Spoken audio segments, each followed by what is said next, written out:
What's the biggest misconception of being a pilot? That it's glamorous. Dad or Brad? This could be bad, this could be my ex-boyfriend.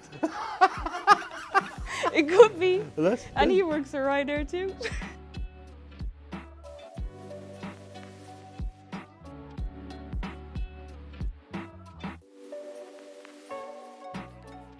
That it's glamorous. Yeah. As simple as that. Very true, yeah. All right? That we do nothing and Yeah. we do it for very little time. That's it. Yeah. Do you agree? Yeah, I think Next so. question. All right. I think a lot of people should know that the amount of training and checking that a pilot goes through in a year, there's no other job in the world I can think of that you're as good as your last 6 months, because we get line checked every 12 months. We go into the sim twice a year. We get checked. We do a medical every 12 months. You know, and then you're into random, you know, line checks as well. Yeah. That. It's not like you do your typewriting, you're out on the line and you'll never do a check again. Yeah. It's tests. Yeah. It's tests all the time. I don't think there's another industry that has the same amount of checking. I don't think so. I think that's something that, you know, other industries should probably look at, because I mean, the proof is the safety record, you know, of the industry. Yeah. You know, which is incredibly good. That's like, people think flying is dangerous. Flying is a lot safer than getting into your car and driving to work, you know. And a lot of people, they just don't understand that. No. So that's what people should be told. Yeah, it is. It's a safe operation. Yeah.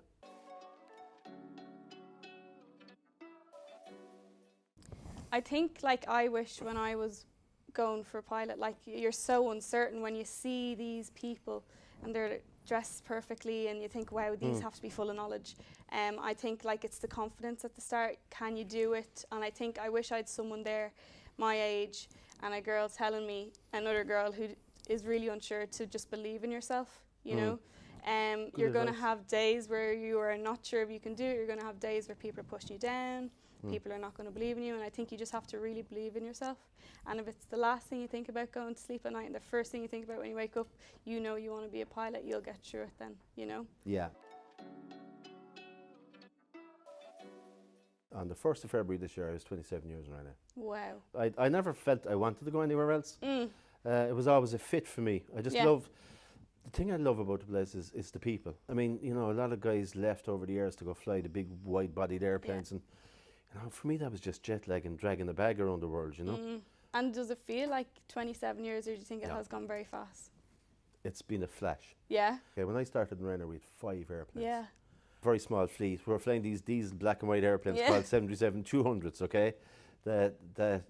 When we started these things up in the morning, we went down to the runway, most of the buildings in North County Dublin were shaking with the noise they were making. Okay, and coming over the ditch in Dublin this afternoon at 3 o'clock is the 504th airplane that we'll add to the fleet. So from 5 airplanes to over 500 in the space of my career to date.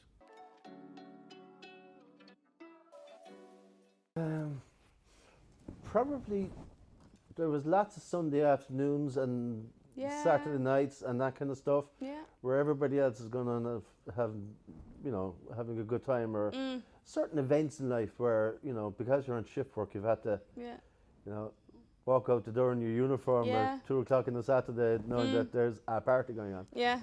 Like, I've never felt that I've had to sacrifice anything really new. I think for me, I had a choice to go to college for 4 years or to go to AFTA, which is, it's a college, but it's not with my friends, you know. I think that was something that I missed out on, but I made that choice and I didn't want to go to college. I wanted to go to flight training. But I think, like, when I was in my flight training, I was in ATPLs. I had no social life, and all my friends are at these college events and they go skiing with their college, and I'm just there stuck in Cork. But, like, I think it's a sacrifice, but I made the choice. I don't think I missed out that much. One of the best pieces of advice I've ever got, okay? And it would have been a guy doing my base check here in Ryanair, okay? I did my base check on, you know, that 737-200 that's over at the fire station? Yeah. So I did my base check on that. We used to call it the mad cow, because that was that cow disease thing at the time. But I remember him saying to me, he says, Aidan, he says, if I can give you one bit of advice, okay, it's this, all right? The SOPs are very good. the procedures is very good. If you follow them, you'll never get in trouble. Mm-hmm. He says. So here's the advice: stick to the script. Yeah. Okay. And that's been with me forever. That's So a very good piece. the guy's name was Ray Conway. Very good. And Ray went on to be the chief pilot here for 18 years, and I actually took over from Ray as chief pilot. Yeah. So lots. Wow. There you go. That's amazing. Yeah, stick to the script. That's a very good piece of advice. And that's the best piece of advice you'll ever get. This is probably one of my favourite memories, one of the best days of my life. Good. I think it was what justified, I said to myself, okay, I know I can do this because I've gone solo now. I was in Waterford Airport and it was runway 03, my favourite runway. I know it well. The sun was just about to go, like it wasn't dark, but you know, it was beautiful. The sunset was amazing. And the instructor was Gary McCourt, who sent me. Don't know if you know him after. And we flew down from Cork to AFTA. I did a navigational flight, landed, I did a few circuits to practice, and then he got out of the plane and the engine was running. He said, okay, go for 15 minutes and do your solo. And I was like, oh my God. And I was shaking, I was nervous, I triple checked everything. I'm sure I was 15 minutes doing the checks that take 5 minutes usually. Went out and I still remember the first, when you lift off and you're in shock for a few seconds, you're like, oh my God, oh my God. And then HC talked to you and then you're back in the zone. Yeah. And I remember I started singing to myself because there was no one there to talk to for the first time. So I started singing to myself on finals, going down, singing, doing all my checks. What was the song? Glamorous. Brilliant. G-L. Like I was singing the whole time. And cool yeah, is that was that? my first solo. Wow. Yeah. God, there's been so many. Yeah. God, Alex, where do you start, you know? Yeah. Career in Ryanair, I would guess there's been a few. The day I got my command. Yeah. My first day in the left-hand seat as a captain. Was out of Press Week to Stansted. That was a very proud day. Yeah. I was privileged to get to fly one of our 77 NGs up the River Liffey at 100 feet. I'll never actually tell anybody actually. You know, I was lucky enough to fly the first 77-8200 from Seattle. Wow. Okay, so that was a big day. But I think probably one of the ones that I remember the most is there was probably one of the heroes of my life, okay, as a Munster supporter was a guy called Anthony Foley, known as Axel Foley. Okay, and Axel Foley was he was the number 8 on the Munster team, okay. And the captain when they won the Heineken Cup in 2006. Right. And that was in Cardiff, and I was in the stadium for it to watch him lift the cup. And then 10 years later, he was the manager, okay, and he was over in Paris, okay, preparing for a match.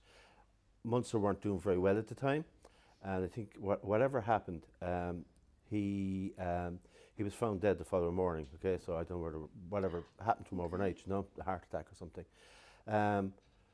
So his body is now stuck in, the match was cancelled, and the team came back to Dublin. His body is in Paris, you know. Yeah. We have one of our airplanes, a 700. You probably did your base check in it, did you? No, I did it in the 800. Okay, so the 700 is configured in 60 seats. Yeah. It's in club class. So the airplane was offered to the family, okay. So I had the privilege to fly down to Shannon, pick up his family and some of his friends. We flew over to Le Bourget, and we were met by the Irish ambassador there at the time, a lovely lady whose name escapes me right at this moment. But so the family all went in, and there was a service in one of the hangars in Le Bourget. And then they came back out, and the coffin was put in the aft hold. And we flew him back to Shannon, and our call sign was his jersey number. So we were Ryanair 8. Very good. Right? Yeah. And we did a slow taxi in Shannon. Nobody knew we were doing this. It wasn't publicised. It was all done under the radar. And the family got off and they thanked us for doing it. And that was it. And then the next thing we saw was on the news that night was the coffin being paraded in front of Thomond Park in Limerick. Yeah. Amazing. Yeah, that's a privilege for sure. That was probably the highlight. Yeah. To date. Wow. Yeah. You? For me, proudest moment was probably when I got the call that I got the job. I think it's like all this pressure on your shoulders. Am I going to do it? Am I going to get it? And Ryanair for me was the only option. I wanted Ryanair. So when I got it, I remember it wasn't a call, it was an email. I remember reading it and I'm in so much shock. I was like, oh, I can't read any words. And then I just seen congratulations, and I dropped the phone, and I was actually working in Super Value at the time to try get money up for my typewriting. Yeah, and I was working in Super Value, I was working in a pub, and I was working in a cafe to try get the money to do it. And I got it, and I remember I just burst out in tears, and I was like, oh, I did it. And I rang my dad, and he was on the loose, he was working, and he started crying, and I rang my mum. We were all crying. Proudest moment. So who would you love to have in the jump seat? Oh, I'd love to have my family on the jump seat, my dad on the jump seat, because I think it would make them proud. Like, they've helped me, they supported me this whole time. So my mum and my dad, I'd love to bring them flying to show them what I can do, because sometimes they're like, wow, you're so tired, you work so hard. I'm like, yeah, I really want to show you what I do, it's amazing, and I want to show them the views. I'd probably like to bring Brad Pitt as well. Because he's lovely. Well, there's two completely opposite poles, apart ends of the rainbow. Yeah. Dad or Brad? Okay, let me make a phone call to Brad and see what he do tomorrow, okay? Yeah, very good. For me, I probably had my father in the jump seat back in the day, and I always remember it was actually, we were going back into Cork and we were coming in over Cove. You know, we come in over and we broke cloud and there's St. Coleman's underneath us, you know? And I'll never forget him saying, like, I said to him, there's St. Coleman's Cathedral there, Dad, you know? And he goes, oh, Aidan, will you please look where you're going and stop the phone? Very good. I'll always remember that, you know? This could be bad, this could be my ex-boyfriend. It could be. Well, and he works for Ryanair too. Oh, really? Yeah. Keep it rolling, guys. Who goes first? You can keep the name anonymous in case it is. Yeah. My last text is from my ex-boyfriend. Are you serious? And I told him I was coming here today to do this interview, and he texted saying, is it today? And I said yes. That's all I'm sharing. No, you can't just stop there. Yeah, that's all. There's nothing else.